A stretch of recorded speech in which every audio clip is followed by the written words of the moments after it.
I am absolutely beaming from ear to ear. I love Canada and I miss you guys. Hi, Cara. How are you? I'm great. Welcome, welcome. Cara is actually a manager at Experience Vancouver, and we're just so delighted to have you here today, Cara. And you are down on the waterfront there in Vancouver, is that right? I am. I'm at Canada Place, actually on the deck of Flyover Canada. So Canada Place is where the cruise ships come in. What a better way to see Vancouver from the water.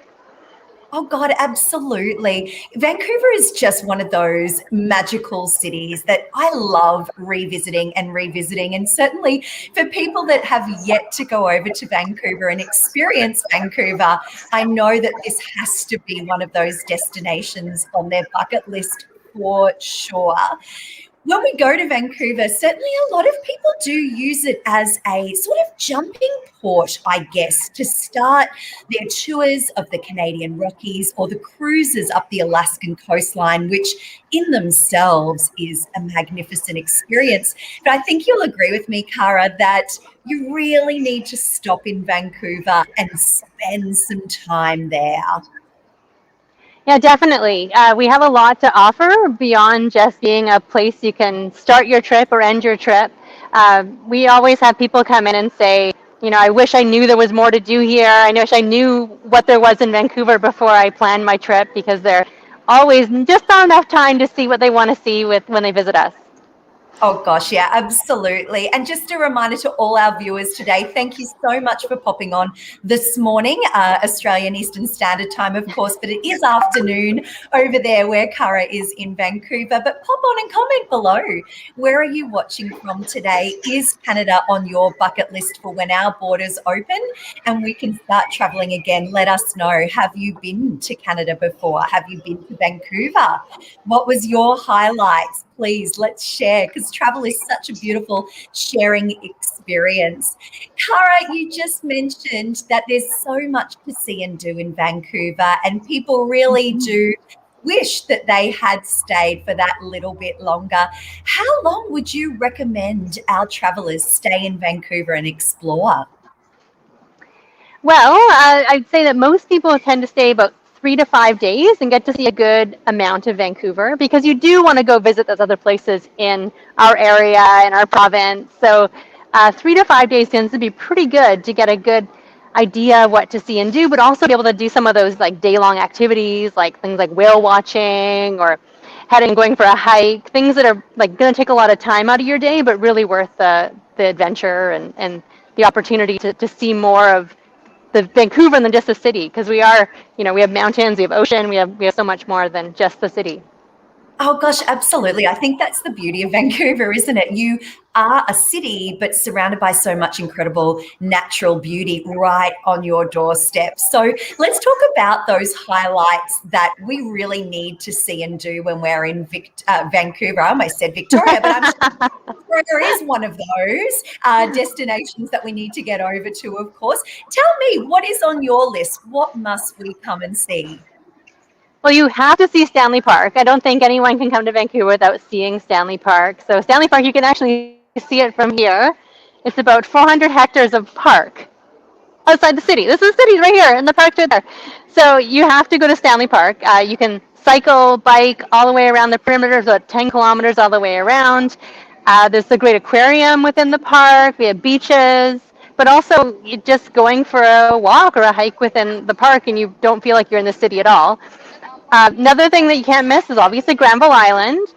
I love going to Granville Island myself. I was born and raised in Vancouver, but every time I go there, I find something new. I find a new vendor, or I find an existing vendor has something new to offer, or a new artisan, or some jewelry, and a new restaurant. So Granville Island's obviously a place that people will go.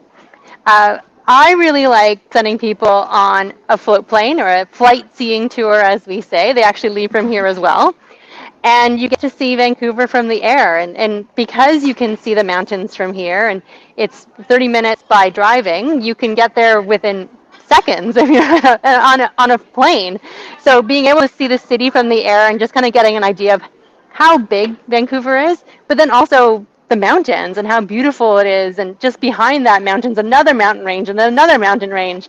So I think that getting up in the air is definitely worth it, even if you've seen it from the ocean. It's totally different from wherever you're going to be visiting. Oh, I think that's beautiful. I love Stanley Park. It was really one of the highlights when I first visited Vancouver. And every time I go back, and I'm so grateful I can when the borders are open, of course, absolutely love going over to Stanley Park and quite literally spending the day there. And of course, there is the Capilano suspension bridge that I'm sure a lot of Australians and New Zealanders have heard about and would like to experience, and the gondolas as well. We have a couple of comments here at the moment, Cara, that I'm going to share with you. And Robert says that he has been there twice to Vancouver, loves Vancouver, first time in 2012, and spent a month looking around Colombia. That is really, really cool. Well done, Robert. Claire has asked, when is the best time to see the whales actually in Vancouver? So let's go ahead and answer that one. So our whale watching season from Vancouver starts are usually around, April-ish until about October. So our whales sort of live a bit closer to Vancouver Island. So a tour from here is usually about 3 to 5 hours long. But you're on the water the whole time, and usually you're taken care of by a naturalist on board. So there's lots of people telling you what you're seeing and doing. And our whale watching providers are really great. They communicate with each other. So no matter who you're going with, you're more likely to see whales. So it's a great experience. And if you've never seen whales before, it's just awe-inspiring. It's more exciting than you think it would be. And the whales that we're seeing, I assume they're orcas. Yeah, we have orcas. We also have gray whales. Actually, quite a few gray whales are starting to return. So we're hearing that our gray whale populations and our orca populations are starting to, plump up again over the last few years. Obviously, with COVID, we're seeing a lot of sea life returning in general, but our whales are doing quite well. And yeah, they're seeing a lot more gray whales, which is exciting. That is super exciting. I remember taking a whale watching trip myself and seeing the orcas for the first time. And of course, we don't have them down here in the Southern Hemisphere around Australia and New Zealand. So that was really, really special. And it really cemented, I guess, the memories, some of the memories of Vancouver. Really, really special. I enjoyed that, and I'd love to come back and see the grey whales as well. But of course, they're not the only wildlife. I'm sure that everybody asks you if you see bears all the time. Yeah, we see black bears. Because we have the mountains so close to where we live. We don't typically see them in the downtown core, but definitely over in North Vancouver and in some of the suburbs close to the mountains, we'll have the black bears come and visit the neighborhoods and visit people's garbage cans and things. But Grouse Mountain, you mentioned Grouse Mountain earlier, they have the 2 orphan grizzly bears up there. So if people are looking to see bears, and they are big bears, they get to actually see them kind of up close that you wouldn't usually get to see, because grizzly tours, you can kind of usually see them from the water and you kind of see them doing their thing. But up there, it's you get the size of their claws and how big they are. So yeah, it's pretty neat to see. That would be very, very unique, certainly. I'm not sure if I'm scared or excited. I'm a bit in between, I think, on that one. You also mentioned hiking, because I know, Canadians have the love of the outdoors as we do as well. And there's so many incredible hikes that you can take right outside of Vancouver. So any recommendations on particular trails or areas that we should really get out and explore in that hiking regard? Yeah, even for the not so seasoned hiker, Stanley Park has some great hiking trails, but also Pacific Spirit Regional Park out by the University of British Columbia.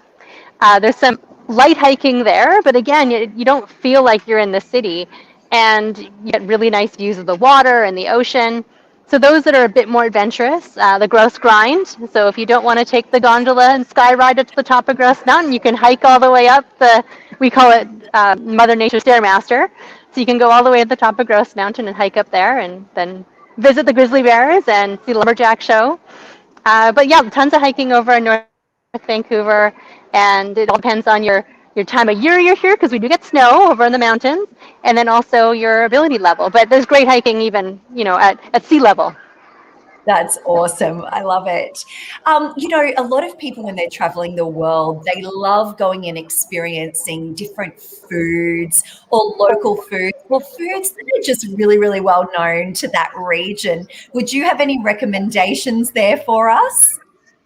We have a really neat restaurant called Salmon and Bannock, and it's Indigenous owned and operated. So the owner has introduced ingredients that are traditional to Canada. So things like bison and boar and salmon and bannock, and made them into more modern dishes. So it's kind of a neat undertaking, and it's quite unique to this area of the world, but also unique to Vancouver. There's not many Indigenous restaurants within our area, and it's great to be able to taste some of those ingredients that you don't get to try elsewhere. Oh, that is very cool. What was that called again? Salmon and bannock. Salmon and So Bannock. And whereabouts is that? Is that downtown? it's on Broadway, so not far from Granville Island. Oh, awesome. Okay, perfect. Well, we'll definitely write that one down so that we can go ahead and visit there as well when we come over. And I've got a couple of other comments here today, Cara. And Laura absolutely commented on the Capilano Suspension Bridge. Mm-hmm. Certainly one of her highlights on her trip to Vancouver. Agree, Laura. Beautiful. Abby has said she's watching from Sydney. She has spent a few days in Vancouver. Beautiful city. Loved the trip up to Whistler. And of course, everything is so close to Vancouver City. Abby mentions Whistler, and they've got this. I remember before that straight through highway was actually built, it was a little bit windy, but now it's quite quick, isn't it? It's quite quick, yeah. About an hour and a half to 2 hours to get from downtown Vancouver to Whistler Village. You can do it you can do it by bus or drive. You can also fly up there during the summer. It takes off from right where I am here and lands on Green Lake in Whistler. So it's quite a quick journey to get up there. But yeah, and it's a completely different place than Vancouver. Like, it's amazing. You leave Vancouver and you go to a mountain town. Who knew? That's quite extraordinary. And the other area that I really wanted to mention while we were talking today was going over to Vancouver Island. I just said Vancouver Island. Yes, correct. Yeah, that's right. It's like, hang on a minute, I've just got myself confused for a second there. But anyway, now the boat ride across is obviously not far either. So tell me a little bit about that day trip. Yeah, so departing from Vancouver and going to Victoria, you get to take a BC ferry. So BC ferries is sort of our main ferry system that operates throughout the mainland and the island. And you go on a bus or you drive. About 45 minutes or so from Vancouver, you board a ferry. It's about a 90-minute ferry ride across, and then you're over on Vancouver Island. And then to Victoria, it's about a half hour or so. And again, you're in a totally different area. It is very unique, this area, because you can experience such different climates and such different, seascapes in just a short space. So it's about a 4-hour journey or so to get to Victoria, and then 4 hours back. So it is a long day, but it's split up because you get to go on the boat and you're on a bus, and then you can go to Butchart Gardens. So it's a very full day when you go there, but it's definitely worth the journey. Oh, I agree with you. And can I just say, I had the best salmon burger of my life when I was over in Victoria. I will never forget that. That was quite beautiful. And those gardens are extraordinary. I love that about Vancouver. I love that there's so much to see and do within the city limits, so to speak. But day trips from Vancouver are so accessible to so many different regions and areas, and it feels like you're going so much further than an hour and a half to Whistler and an hour and a half on the BC ferry across to Vancouver Island. I absolutely love that. But before I let you go, Cara, I really appreciate your time. Just to reiterate for people what the seasons are like when they come and visit Vancouver. Certainly I appreciate the most populous season can be between May and the September for Australians and New Zealanders. But tell me a little bit about the other seasons and what we could expect and why we should come year round, really. So Vancouver, we're pretty mild. So you think of Canada, you think of snow, you think of cold. Here, like today, for instance, it's the peak of summer. It's 22 degrees. So we don't really get too hot. In the middle of winter, we maybe hit zero, we get maybe 2 or 3 days of snow. In the mountains, we get lots of snow. In a city, we'll get some rain. So it's actually quite an easy place to visit because you don't have to worry about it being too cold on certain days and not be able to go outside. You can go outside every day of the year here. You just pack an umbrella, pack a nice raincoat. You can go and do anything. I love visiting our attractions in the rain because it's usually a little less busy, which is nice. But also, it kind of seems a bit different. You go in a temperate rainforest like Capilano Suspension Bridge, and it's raining. That's actually what it's supposed to do. So Yeah. it's quite nice. And so the fall, you have the foliage of the nice changing of the leaves. But again, not really cold, just a light coat, rubber boots if it's raining. And in the spring, we have the cherry blossoms. So, and you have Oh, the cherry blossom all through most through April, and we have tons of cherry trees throughout Vancouver. And it's just these pink little clouds all the way around the city, and it's really beautiful. oh, that sounds amazing. I've never actually been in cherry blossom season. That is definitely going on my list. I love that. We've just had a couple of other comments come through that I wanted to share with you, Cara, before we wrap it up. Anne is just blown away. It's capital wow, of course. Yes, I agree with Simone says she's watching from the Sunshine Coast in Queensland. Hello, Simone. Thank you for tuning in. Has never been to Vancouver, but would love to go. We would love to take you, Simone. So keep an eye out on the comments. We're going to go ahead and post in the comments a few of our tours that, of course, include time in Vancouver. But as Cara said, we really should extend and stay a couple of more nights. Irene is watching from Adelaide. Hi, Irene. She loves everything about Canada. Oh, I agree. Butchart Gardens was her favourite in Victoria. It's so colourful, so beautiful in the spring. Really highly recommend that one. Donna is watching from Central Queensland. Oh, all of her Facebook posts, don't you love those memories, are reminding her of her trip to Canada 2 years ago. She would highly recommend it. And again, over to Victoria was another highlight of her stay. Joshua, oh, talking about Victoria. Oh, that's very long, Joshua. I need to read that properly and come back to you on. And another one from Anne. Hello, watching from Central Coast, New South Wales. Guys, thank you so much for tuning in today. It's so lovely to be able to have Cara beaming in live from Vancouver down at the waterfront there. It's such a beautiful, beautiful space. Before we go, Cara, any last minute recommendations for the Australians and the New Zealanders who are coming over to Canada when these borders open? Because I know we will flock there. I think it's just like you said, extend your stay. There's a lot to see within our area and a lot of day trips to make. And I have people who come here every year and they're finding somewhere new to go and something new to do and try. But I think like any vacation, try new things. There's a lot of new things to try here: stand-up paddleboarding or kayaking, and lots of water activities. But also in the winter, we have snowshoeing and skiing and snowboarding, like 30 minutes from the city. So if you've never done anything like that, it's worth getting those snowshoes on and stomping around in the snow. Oh, I love it. I love it. Cara, thank you so much for your time here. Vancouver's very, very close to our hearts. We really, really appreciate your time. Love seeing you. Love seeing the Canadian flag there in the background flapping. That's a beautiful touch. Cara, we look forward to seeing you in person very, very soon. Thank you so much for your time. You're very welcome. Well, our borders are open September 7th for international visitors. We're fully vaccinated. So when you guys are allowed to travel, we'll be ready for you.